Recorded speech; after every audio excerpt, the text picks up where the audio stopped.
Bien-aimés dans le Seigneur, bonjour.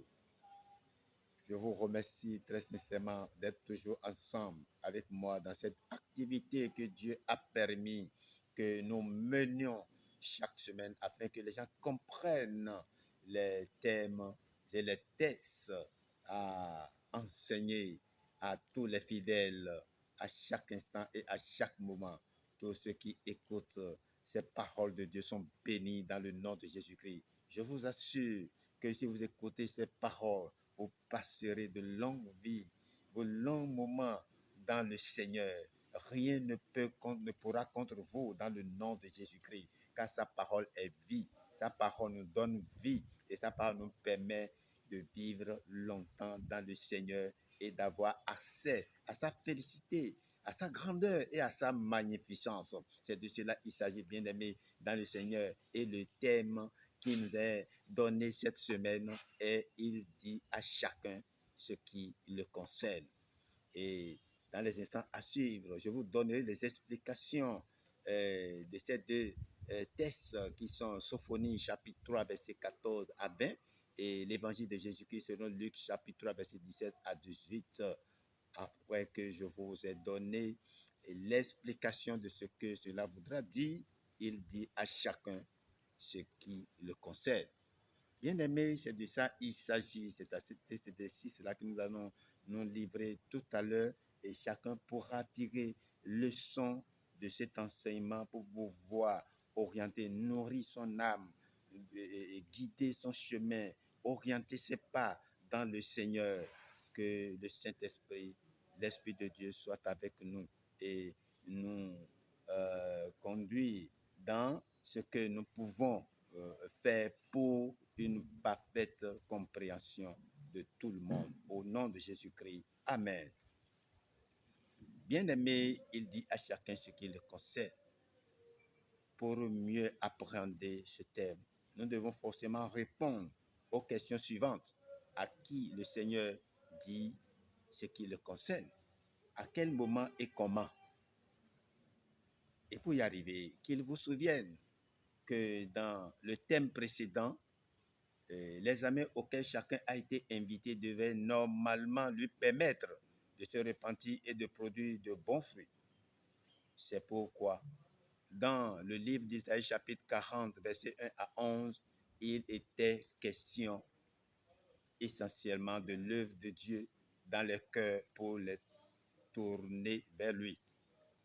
Chacun reçoit son appel et comme le salut est individuel, celui en qui cette œuvre n'aura pas d'effet connaît déjà son sort.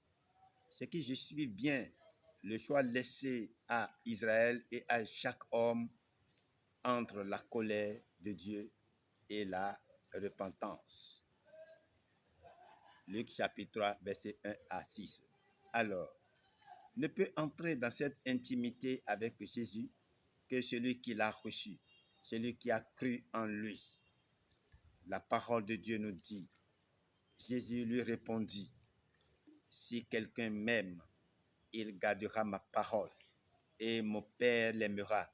Nous viendrons à lui et nous ferons notre demeure chez lui. Jean 14, verset 23. Notons bien que la repentance est le chemin qui conduit l'homme vers Jésus-Christ. Sans cette rencontre personnelle, tu ne pourras rien entendre de Jésus-Christ. Il ne pourra pas te dire ce qui te concerne. Et pour qu'il en soit ainsi, voilà la conduite à tenir, bien-aimé dans le Seigneur. Sans cette rencontre, personne ne pourra rien avoir. Quand la femme samaritaine a reçu le don gratuit de Dieu, sa joie d'annoncer Jésus aux autres était immense, car le bonheur qu'elle a cherché auprès de 5 maris en vain, elle l'a eu. Jésus lui a dit ce qui le concerne, ce qui la concerne du moins. Jean chapitre 4, versets 1 à 30. L'aveugle Bartimée, lui, malgré les reproches des hommes, sait que Jésus est sa seule solution et a crié fort pour cela. Fils de David, aie pitié de moi. Voilà ce qui l'a fait entrer dans l'intimité dont nous parlons et le va ta foi t'a sauvé, a été la clé qui lui a ouvert la porte de son salut et il a suivi Jésus sur le chemin. Marc chapitre 10, versets 46 à 52. Aujourd'hui, bien-aimés, aucun homme sur terre ne peut accomplir cette tâche. Et Jean-Baptiste nous donne un bel exemple dans le second texte. C'est uniquement l'œuvre de l'Esprit Saint de Dieu. Ce travail s'accomplit par l'Esprit Saint de Dieu, le consolateur à nous envoyé par Jésus-Christ. Notre mission en tant que serviteur est d'amener les hommes à connaître Christ comme la femme samaritaine, afin qu'une telle œuvre s'accomplisse à travers leur foi en Christ. Voilà tout ce que nous pouvons vous ramener par rapport à l'explication de ce thème et mettre en place aux commentaires pour mieux encore connaître davantage ce que cet enseignement veut bien nous faire savoir. Et dans le livre de Sophonie, chapitre 3, 14, verset à 20, après avoir châtié les nations, la main de l'Éternel s'étendra sur Jérusalem, la ville rebelle, corrompue, qui opprime.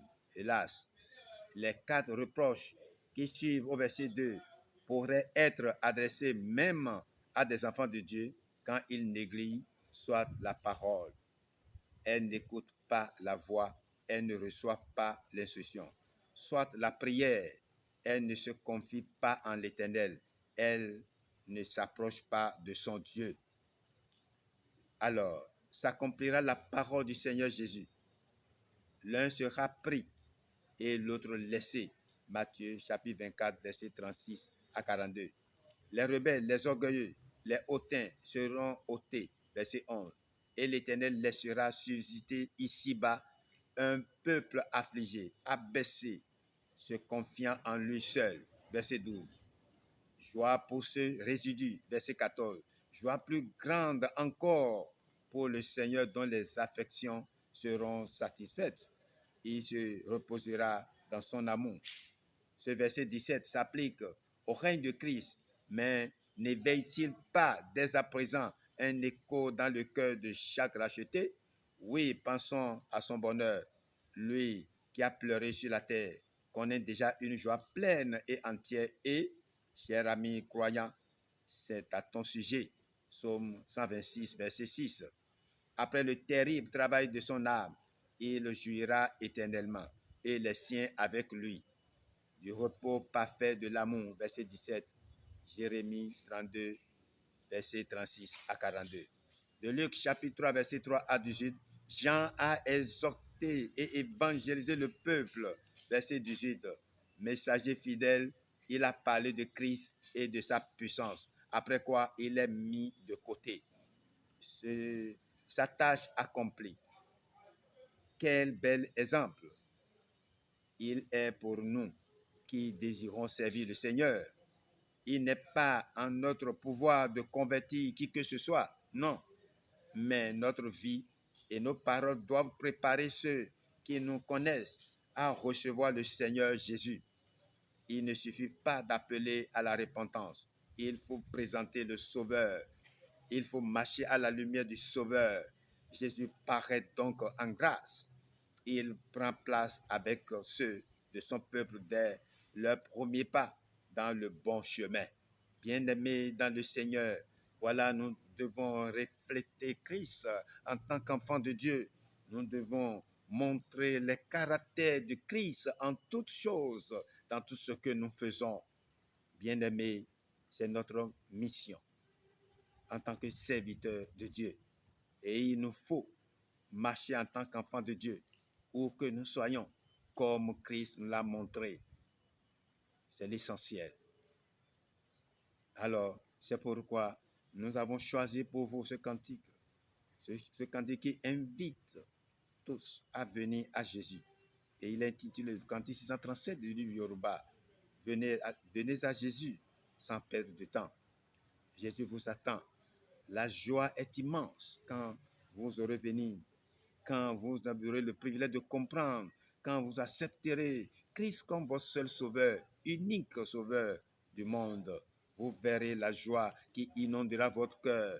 Il viendra, il va s'établir, il va rester en vous et vous dire chaque chose qui vous concerne et vous édicter, vous illuminer, vous orienter et vous montrer le chemin assure, la voie. Rien ne peut se passer sans que vous ne soyez au courant, car son secret est avec ceux qu'il aime, ceux qui sont en lui. Dieu toujours fait révéler son secret à ceux qui sont avec lui. C'est de cela il s'agit, bien aimé dans le Seigneur. Quand nous sommes avec le Seigneur, quand nous vivons avec Christ, c'est ce que nous avons. Nous avons la joie, nous avons la paix, la quiétude, la tranquillité du cœur. Rien ne peut plus nous ébranler. En tant qu'enfant de Dieu, je vous le dis, soyez-en conscients. Le Seigneur est avec nous. Au nom de Jésus-Christ, nous avons fait tout ceci. Amen. Voilà tout aujourd'hui, bien-aimés, et c'est avec la joie.